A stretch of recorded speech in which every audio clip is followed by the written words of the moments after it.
है आसमान में थूकने की, और भले ही वो थूक उनके चेहरे पर लौट करके गिर जाए, उनके चेहरे को कलंकित कर दी है, वो परवाह नहीं करते, क्योंकि उनको पता ही नहीं होता है आसमान में थूकने का नतीजा क्या होता है। अगर पता होता है आसमान में थूकने का नतीजा चेहरे पर थूक गिरेगा तो ऐसे व्यक्ति आसमान पर कतई नहीं थूकते। ऐसे ही कुछ लोग किशनगंज नगर परिषद को नैरेटिव दिखा करके अपनी छवि चमकाना चाहते हैं, और ये लोग ऐसे लोग हैं जो समाज को एक कुदाल मिट्टी भी उपलब्ध नहीं करा सके, समाज को एक तिनका भी मदद नहीं कर सके, और समाज ने इनकी कोई पहचान नहीं बनाई। अगर इनका समाज के प्रति कोई सुकृत होता तो निश्चित रूप से समाज इनकी पहचान बनाते, और इनके पास पहचान का कोई तरीका नहीं है। तो नगर परिषद का नैरेटिव दिखा करके लोगों के बीच अपनी छवि चमकाने के लिए लोग कोशिश करते हैं। पिछले दिनों आपने देखा होगा नगर परिषद के जो स्वीकृत है 20 सालों का 25 सालों का जो रिकॉर्ड टूटा है, वो इनको हजम नहीं हो रही है, क्योंकि ये शहर के पूंजीपतियों के गुलाम है। इनको जीने खाने का तरीका नहीं है, ये मेहनत नहीं करना चाहते, समाज में कोई काम नहीं करना चाहते हैं, और पूंजीपतियों का टट्टू बन करके गुलामी करके पूंजीपतियों के दौलत के बदौलत ये शहर में सत्ता पर काबिज होना चाहते हैं, जिसे जनता नकारती रही है और नकारती रहेगी। ये लोग नगर परिषद का कोई काम, आज तक इनके फेसबुक को देखिए, एक काम को भी नगर परिषद का इसने सराहा नहीं है। किशनगंज की जनता जानती है, और किशनगंज नगर परिषद का जो विकास पिछले दिनों हुआ है, यह खुली किताब है, मुझे बताने की जरूरत नहीं है। आप पत्रकार हैं, सर्वे कर लीजिए, और सर्वे करके आप प्रमाणित कर सकते हैं कि नगर परिषद में क्या विकास हुआ है, क्या विकास का आईना दिख रहा है। इन लोगों को यह बर्दाश्त नहीं हो रही है, इनको अपना छवि चमकाना है, तो नगर परिषद को बदनाम करना है।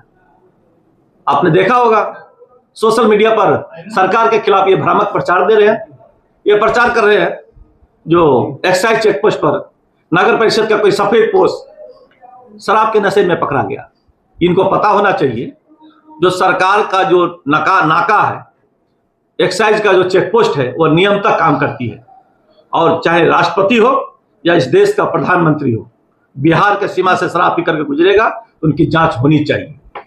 और मैं इस जांच का स्वागत करता हूं जो हमारे एक्साइज विभाग के तमाम कर्मी सक्रिय हैं। इस वजह से आए दिन शराब पीने वाले इस राज्य के पैमाने पर पकड़े जाते हैं, शराब ढोने वाले माफिया पकड़े जाते हैं।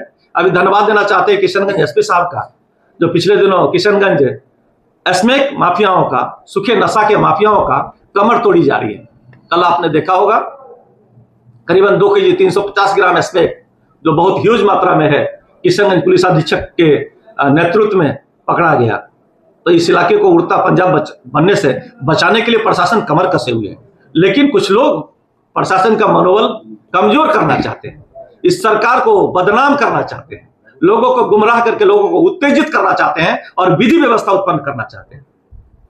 मैं स्वयं कल 9:30 बजे बंगाल से लौटते हुए अपने बच्चों के साथ नाका चेक पोस्ट पर से गुजर रहा था। जब जांच चल रही थी मुझे भी रोका गया, और मैंने ब्रेथ एनालाइजर मशीन से 9:30 पर एसएचओ एक्साइज को अपना ब्रेथ एनालाइजर टेस्ट कराया। अगर किसी को पता नहीं हो तो चश्मा पलट करके बदल लें और जाकर के रिकॉर्ड में देख लें, और आसमान पर थूकने की कोशिश ना करें, वो थूक आपके चेहरे पर गिर रही है। किशनगंज के शहर के लोग देख रहे हैं। ऐसे लोगों को समाज पहचानती है, समाज को पता है ये समाज को कुछ देने वाले लोग नहीं है, समाज को गुमराह करने वाले लोग हैं। इनका क्या चाल चलित रहा है, समाज को क्या दिया इन्होंने, ऐसे लोगों पर क्या कार्रवाई? ऐसे लोगों पर पुलिस प्रशासन कार्रवाई कर रही है। और मैं भी जिले के वरीय पदाधिकारियों से गुजारिश करना चाहूंगा, मौखिक में, लिखित में, आपके माध्यम से, जनता के माध्यम से इसकी गहन जांच होनी चाहिए, और अगर कोई दोषी है, चाहे मैं ही क्यों ना रहूं, तो जेल के सलाखों का भीतर बंद किया जाना चाहिए। नहीं तो समाज को गुमराह करके, देश को बर्बाद करने के लिए, समाज को बर्बाद करने के लिए, जनता को उकसाने के लिए आरोप में, सरकार को बदनाम करने का आरोप में, नगर परिषद के बदनाम करने का आरोप में इनके खिलाफ मुकदमा दर्ज होना चाहिए, और इनकी गिरफ्तारी होनी चाहिए, और विधिवत कानूनी कार्रवाई की मैं मांग करता हूं। सर, बड़ी बात तो यह है कि जब आपकी गाड़ी आई उससे पहले 2 गाड़ियों को छोड़ दिया गया, आपको ये टारगेट किया गया। देखिए, प्रशासन अपने हिसाब से जांच कर रही है, मुझे इसमें कोई गुरेज नहीं है, और किसी भी सभ्य नागरिक को जो देश का कानून नियम पालन करते हैं उनको अपनी जांच कराने में कभी गुरेज नहीं करना चाहिए, और मैं खुद को भी गुरेज नहीं करता। मुझे मेरी भी जांच होनी चाहिए, और कंटिन्यू जांच होना चाहिए। हम लोग तो मांग करते रहे प्रशासन से, एसपी साहब से, पुराने डीएम साहब चले गए, इस जिले को नशा से बचाइए सर।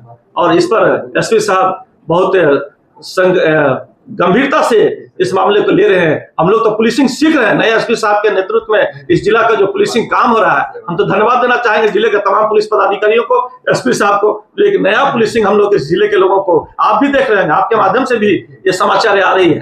तो कानून को तो मानना चाहिए ना हर व्यक्ति को, कानून से परे नहीं है ना।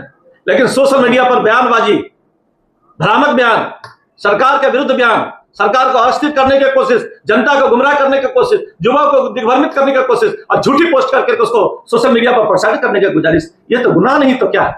ऐसे लोगों को सजा नहीं होनी चाहिए तो क्या होना चाहिए? ऐसे लोगों का इनकम का क्या जरिया है? ऐसे लोगों का खाने का क्या जरिया है? ऐसे लोग जिस बाइक पर, गाड़ी पर चल रहे हैं, ये गाड़ी इनका किस आमदनी से आया है, इसकी भी जांच होनी चाहिए और प्रशासन ने इनको जांच करके इनके खिलाफ कार्रवाई करनी चाहिए। कहीं यही लोग इसमें धंधे में शामिल तो नहीं है? सरकार को अस्थिर तो नहीं करना चाहते हैं, प्रशासन को अस्थिर करके विधि व्यवस्था पैदा करके ये लोग ड्रग्स का कारोबार तो नहीं करना चाहते हैं? हो सकता है इनकी मंशा हो, इसकी भी जांच होनी चाहिए, इनके तमाम कारगुजारियों की जांच होनी चाहिए। और जो दोषी है, मैं रहूं या कोई रहे सामने वाला, उस पर विधि विरुद्ध काम करने का कार्रवाई होना चाहिए, क्योंकि ये देश संविधान से चलता है, किसी का जुबान से नहीं चलता। सर क्या लगता है कहीं ना कहीं साजिश की तरफ होगा?